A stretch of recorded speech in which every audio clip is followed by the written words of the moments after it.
Hello दोस्तों, स्वागत है आपका मेरे यूट्यूब चैनल पर। मैं आज खड़ा हूँ एक गौशाला के पास। यहाँ पर मेरे पीछे आप गौशाला देख पा रहे हैं। इस गौशाला का निर्माण पूरी तरीके से पत्थरों के द्वारा किया गया है। प्राचीन समय में जब पहाड़ी क्षेत्र में सीमेंट और सरिया नहीं होता था तो हमारे पूर्वज इन्हीं पत्थरों के बने गौशाला में जानवरों को रखा करते थे। यहाँ पर मेरे पीछे आप एक गौशाला देख रहे हैं। इसका निर्माण पत्थरों से किया गया है। इसकी दीवारें और इसकी छत भी पत्थर की बनाई गई है। तो दोस्तों, आज के इस वीडियो में मैं आपको बताऊंगा कि किस प्रकार से प्राचीन समय में गौशाला का निर्माण किया जाता था। आज यहाँ पर एक किसान ने अपने जानवरों के लिए पत्थर का गौशाला बनाया है।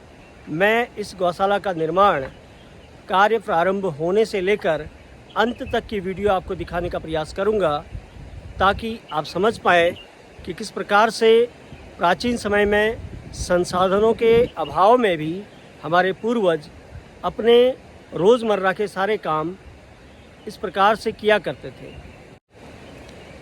तो दोस्तों, आइए आज के वीडियो की शुरुआत करते हैं और आपको दिखाते हैं कि किस प्रकार से इस गौशाला का निर्माण किया गया है।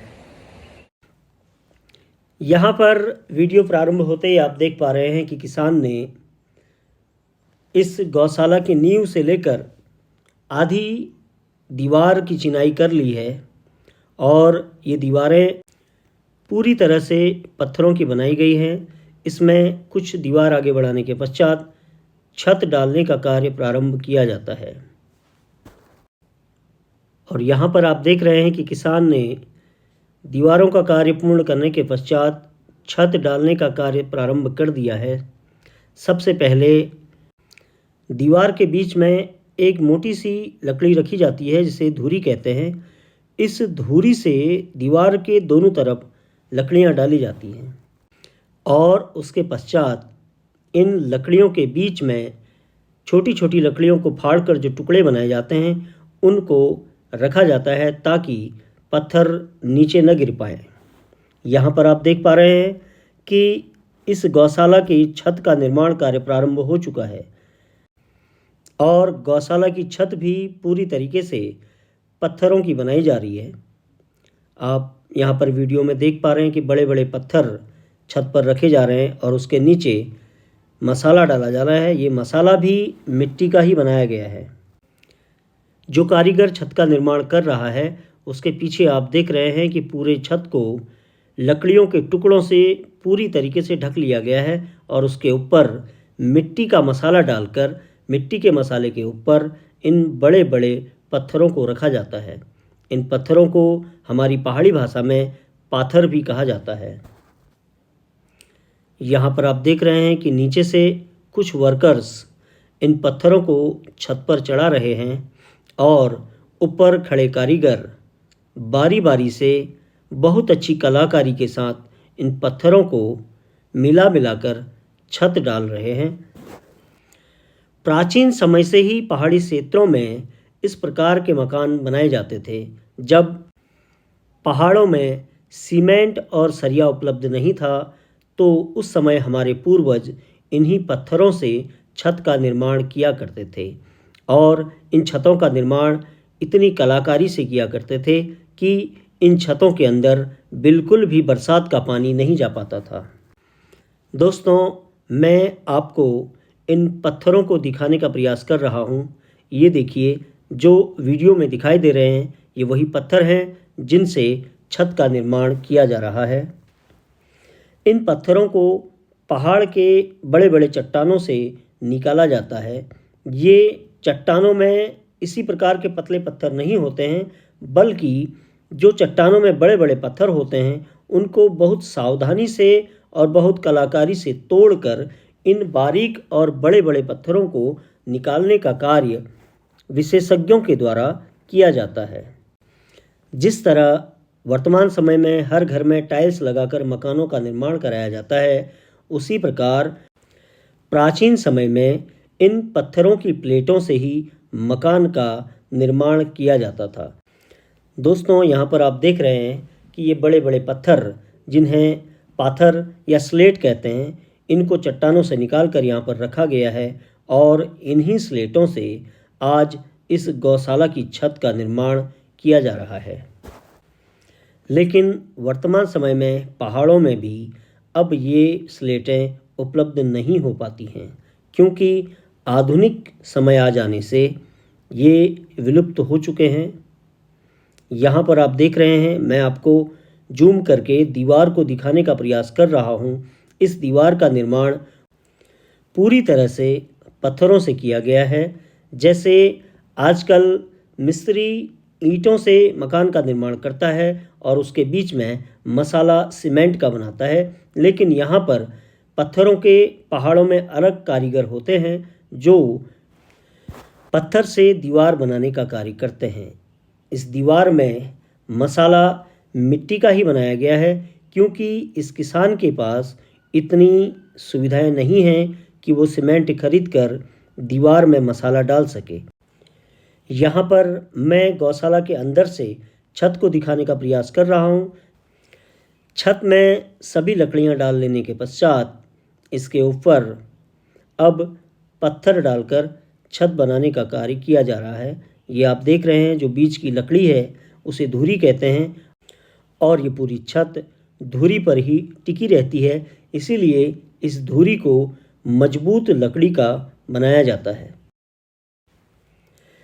पत्थर की इस छत का निर्माण एक एक स्टेप करके किया जाता है। यहाँ पर आप देख पा रहे हैं कि कारीगर ने छत के 3 स्टेप पूरे कर लिए हैं और इसके बाद धीरे धीरे इसी प्रकार से ये इस पूरी छत को बनाने का कार्य करेगा।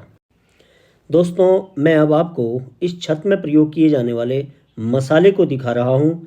यह मसाला मिट्टी का बनाया जाता है और इस मसाले के अंदर मिट्टी के साथ साथ कुछ घास के टुकड़े और गोबर मिलाई जाती है। इसको अच्छी तरह मिला लेने के पश्चात इस मसाले को छत के ऊपर डाला जाता है और इस मसाले के ऊपर ही पत्थर रखे जाते हैं। दोस्तों, पत्थर की बनी इस छत की सबसे बड़ी खासियत यह होती है कि ये छत न तो गर्मियों में ज़्यादा गर्म रहती है और न ही जाड़ों में ज़्यादा ठंडी रहती है, क्योंकि इस छत में सबसे ऊपर पत्थर होते हैं, उसके बाद मिट्टी का मसाला होता है, उसके बाद घास डाली जाती है, जिस कारण इस छत के अंदर के कमरे का तापमान वर्ष भर एक समान रहता है। यही कारण था कि हमारे पुरानी पहाड़ में बनी बाखुलियों के अंदर न तो जाड़ों में ज़्यादा ठंड होती थी और न ही गर्मियों में गर्मी होती थी।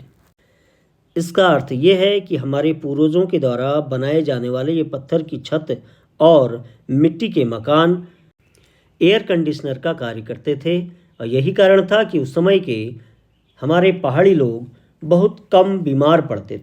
लेकिन वर्तमान में बने हुए सीमेंट के मकान जाड़ों में ज़्यादा ठंडे हो जाते हैं और गर्मियों में ज़्यादा गर्म हो जाते हैं, जिस कारण आजकल लोग अधिक बीमार पड़ने लगे हैं।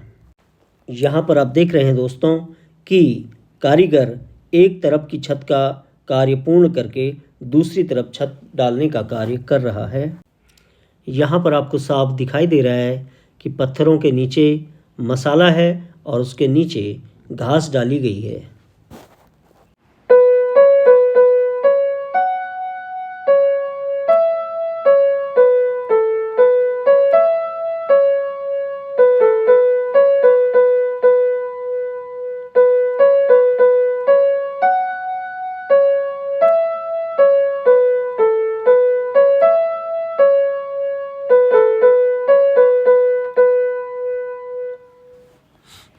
यहाँ पर आप देख रहे हैं कि एक कारीगर छत पे डाले जाने वाले मसाले का निर्माण कर रहा है। मैं आपको गौशाला के अंदर का क्षेत्र दिखा रहा हूँ, जहाँ पर छत के ऊपर पत्थर डालने का कार्य पूर्ण हो गया है और वहीं दूसरी तरफ आप देख रहे हैं कि आधी छत में अभी पत्थर नहीं डाले गए हैं, उसमें पत्थरों को डालने का कार्य किया जा रहा है और एक सुंदर बद्री गाय यहाँ पर सूखी घास खा रही है। ये छत का वो क्षेत्र है जहाँ पर अभी ऊपर पत्थर डालने का कार्य किया जा रहा है और आधी छत में पत्थर डाल दिया गया है। दोस्तों, मैं आपको गौशाला के एक तरफ की छत दिखा रहा हूँ जिसका निर्माण पूर्ण हो चुका है। इस गौशाला के एक तरफ की छत का निर्माण कार्य पूर्ण हो चुका है। आप देख पा रहे हैं ये छत बहुत ही सुंदर लग रही है। पूर्ण तरीके से पत्थरों से बनी ये छत दूर से बहुत ही खूबसूरत दिखाई देती है। आप यहाँ पर इस कारीगर की कलाकारी देख सकते हैं कि किस प्रकार से इन पत्थरों को आपस में जोड़ते हुए उन्होंने एक छत का निर्माण कर दिया है। यहाँ पर आप बकरियों के छोटे छोटे बच्चों को देख रहे हैं जो कि इस गौशाला के बाहर घूम रहे हैं और अपने नए घर में जाने के लिए बहुत ही उत्सुक हैं।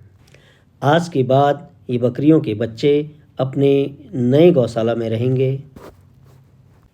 यहाँ पर आप देख रहे हैं दोस्तों कि कारीगर ने बहुत सुंदर तरीके से इस पत्थर की दीवार का निर्माण किया है। आपको बहुत ही मनमोहक दीवार यहाँ पर दिखाई दे रही है। अभी कारीगर ने छत की 3 स्टेप कंप्लीट कर लिए हैं, चौथा स्टेप बनाने की तैयारी कर रहे हैं।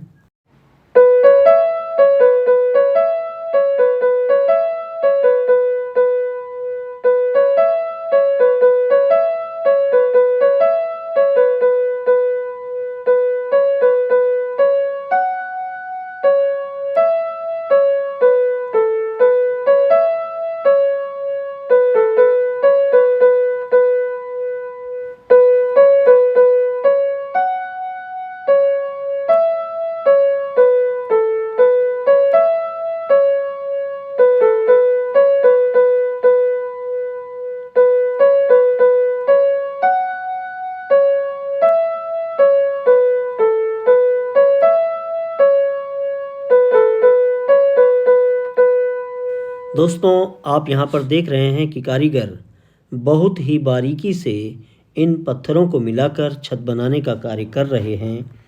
यदि इनके बनाने में थोड़ी सी भी भूल हो जाती है तो ये छत बरसात के समय टपकने लगेगी। इसलिए कारीगर बहुत ही सावधानी से और कलाकारी से इस छत का निर्माण कार्य कर रहे हैं।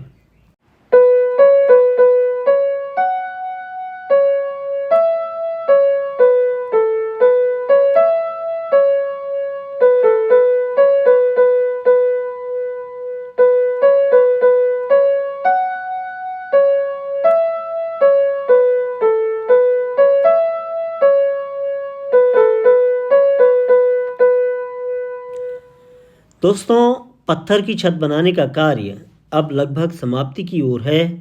अपने सारे स्टेप समाप्त करने के पश्चात कारीगर लास्ट स्टेप पर पहुंच चुके हैं। इस स्टेप को समाप्त करने के बाद कारीगर दोनों छतों को आपस में जोड़ने का कार्य करेंगे।